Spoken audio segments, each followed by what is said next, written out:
Hello बच्चों, class 12 subject physics का chapter first electric charges and field को लगातार हम लोग पढ़ रहे हैं।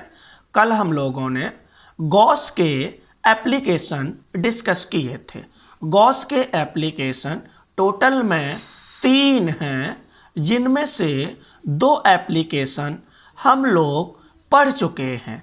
आज एक थर्ड एप्लीकेशन जो कि electric field due to a uniformly charged infinite plane sheet है। आज हम लोग इस टॉपिक को पढ़ने वाले हैं। ये भी टॉपिक एग्ज़ाम के लिए बहुत ही इम्पोर्टेंट है। तो बिना टाइम गंवाए हुए हम लोग सीधे इस टॉपिक पर पहुंचते हैं और इस टॉपिक को समझने की कोशिश करते हैं। मेरे पास क्वेश्चन के अकॉर्डिंग एक इनफाइनाइट प्लेन शीट है और इस इनफाइनाइट प्लेन शीट को चार्ज कर दिया गया। मैंने यह कंसीडर कर लिया कि इस इनफाइनाइट प्लेन शीट को पॉजिटिव चार्ज से चार्ज किया है। कंटिन्यूअस चार्ज डिस्ट्रीब्यूशन से हम जानते हैं कि जैसे ही इस इनफाइनाइट प्लेन शीट को हम चार्ज करेंगे, इनफाइनाइट प्लेन शीट पर प्रेजेंट चार्ज यूनिफॉर्मली डिस्ट्रीब्यूट हो जाएगा, जिसको प्लस साइन लगा करके यहाँ पर दिखाया गया है। इस चार्ज की वजह से इस प्लेन शीट के अराउंड इलेक्ट्रिक फील्ड डेवलप हो जाएगा और इस इलेक्ट्रिक फील्ड को हमें कैलकुलेट करना है। इलेक्ट्रिक फील्ड को कैलकुलेट करने के लिए यहाँ पर linear charge surface charge density sigma भी हमें दिया गया है।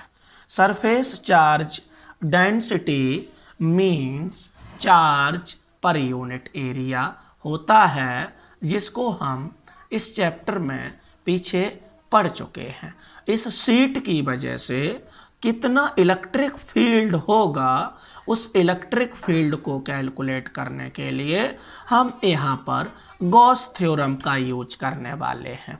गॉस थ्योरम का यूज करने के लिए यहाँ पर इनफाइनाइट प्लेन शीट का कोई एलिमेंट कंसीडर कर लिया। ऐसा इसलिए किया क्योंकि infinite plane sheet infinite size की होने से उसको हम चारों तरफ से क्लोज नहीं कर पाएंगे।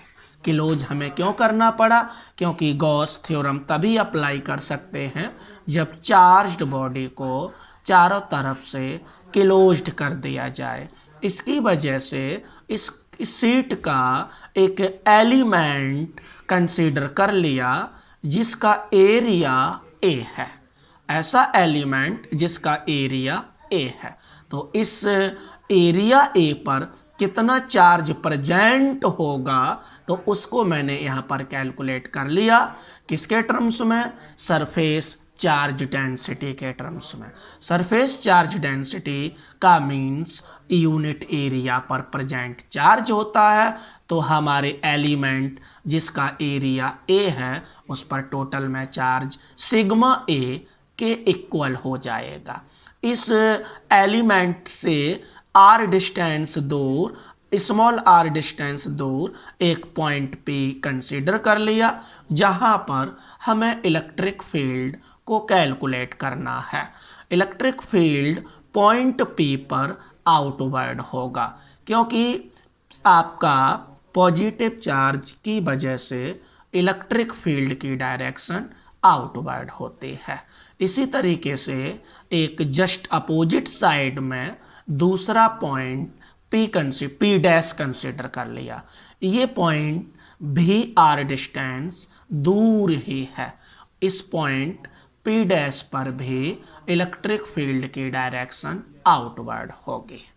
गॉस थ्योरम लगाने की वजह से इस एलिमेंट को मैंने चारों तरफ से क्लोज्ड कर दिया। तो जब एलिमेंट को मैंने क्लोज किया तो यहाँ पर देखा कि एक सिलेंडर बन के तैयार होता है। एक राइट सर्कुलर सिलेंडर यहाँ पर बन जाएगा जिसकी टोटल हाइट या लेंथ है वो 2r के इक्वल हो जाएगी। ये इसका एक क्रॉस सेक्शन पार्ट होगा, ये दूसरा क्रॉस सेक्शन पार्ट होगा और ये जो है वो उसका कर्व्ड सरफेस होगा। तो यहाँ एलिमेंट को क्लोज करने वाली सरफेस जो है वो एक सिलेंड्रिकल शेप में हमें मिलती है। कुछ बुक में इस सिलेंड्रिकल शेप की जगह पर क्यूब या क्यूबॉइड का यूज भी कर सकते हैं, क्यूब या क्यूबॉइड का भी यूज कर सकते हैं। हमारे फाइनल आंसर पर कोई भी फर्क नहीं पड़ेगा, लेकिन मैंने यहाँ पर स्फेरिकल शेप को कंसीडर किया है। प्यारे बच्चों, उम्मीद करता हूँ कि ये फिगर में जो भी कुछ दिया गया है वो आप लोगों को समझ में आ गया होगा। अब हम लोग इसके आगे बढ़ते हैं और इसके आगे जो भी मैंने कंसीडर किया या जो भी फिगर में रिप्रेजेंट हुआ है उसको यहाँ पर पॉइंट आउट कर दिया है।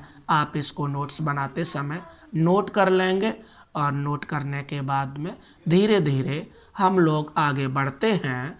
तो गॉस थ्योरम को लगाने के लिए हमें मालूम है कि सबसे पहले इलेक्ट्रिक फ्लक्स कैलकुलेट करने होते हैं। यहाँ गॉसियन सरफेस जो कि एक सिलेंडर है, उस सिलेंडर से टोटल में कितने फ्लक्स पास होंगे उनको यहाँ पर कैलकुलेट किया गया है।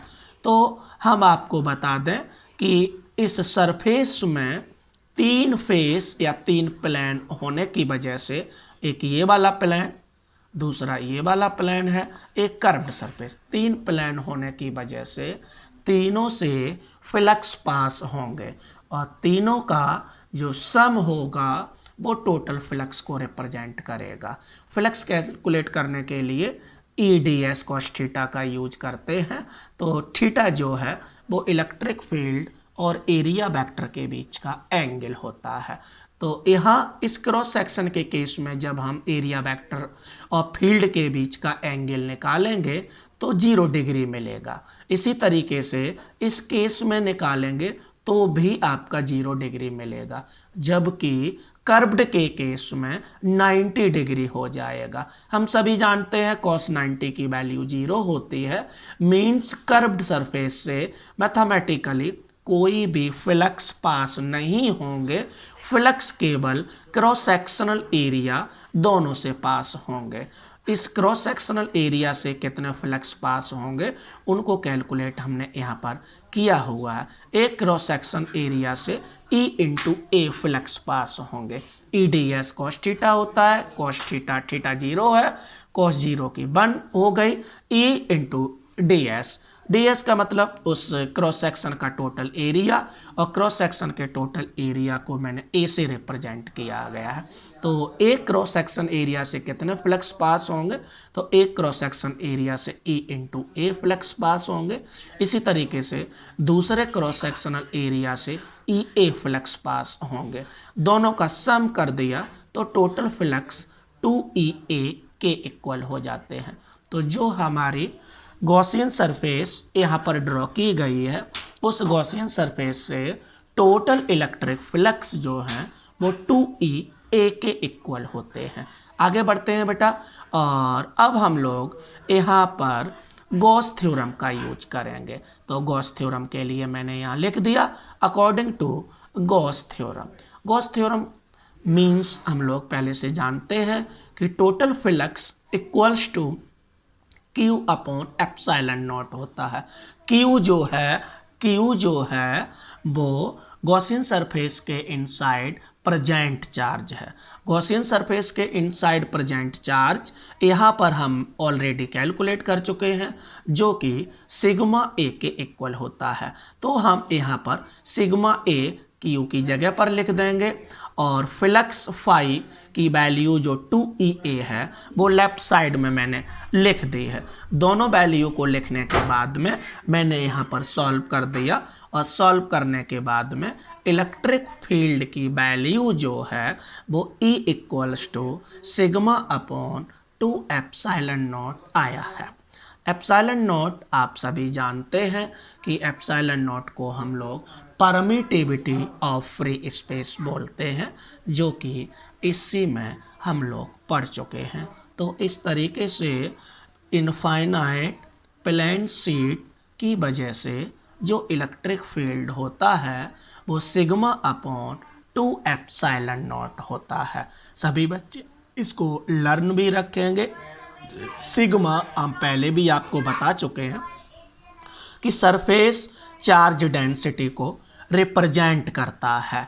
इस तरीके से इस एक्सप्रेशन को देखने से ये पता चलता है कि जैसे जैसे इनफाइनाइट प्लेन शीट से दूर होते चले जाएंगे, इलेक्ट्रिक फील्ड में कोई भी चेंज नहीं होगा। लेकिन प्रैक्टिकली जब हम शीट से जैसे जैसे दूर होते चले जाते हैं, इलेक्ट्रिक फील्ड डिक्रीज होता चला जाता है। तो ये अभी तक एक एक्सेप्शन चलता चला आ रहा है। प्यारे बच्चों, एक्सेप्शन है, लेकिन जैसा डेरिवेशन है या जितने ऑब्जर्वेशंस मिले हैं उसके हिसाब से मैंने आपको ये सिखाया। उम्मीद करता हूँ कि ये डेरिवेशन आप सभी बच्चों को समझ में आया होगा। अगर इसमें कोई भी चीज़ समझ में ना आई हो तो आप हमें कमेंट बॉक्स में कमेंट लिख करके भेज सकते हैं और उसका आंसर आपको प्रोवाइड करा दिया जाएगा। प्यारे बच्चों, अगर ये वीडियो आपको अच्छा लगा हो तो इस वीडियो को लाइक करें, मेरे चैनल को सब्सक्राइब भी करें। सब्सक्राइब करें, लाइक करें और शेयर करें। सभी बच्चों का बहुत बहुत धन्यवाद।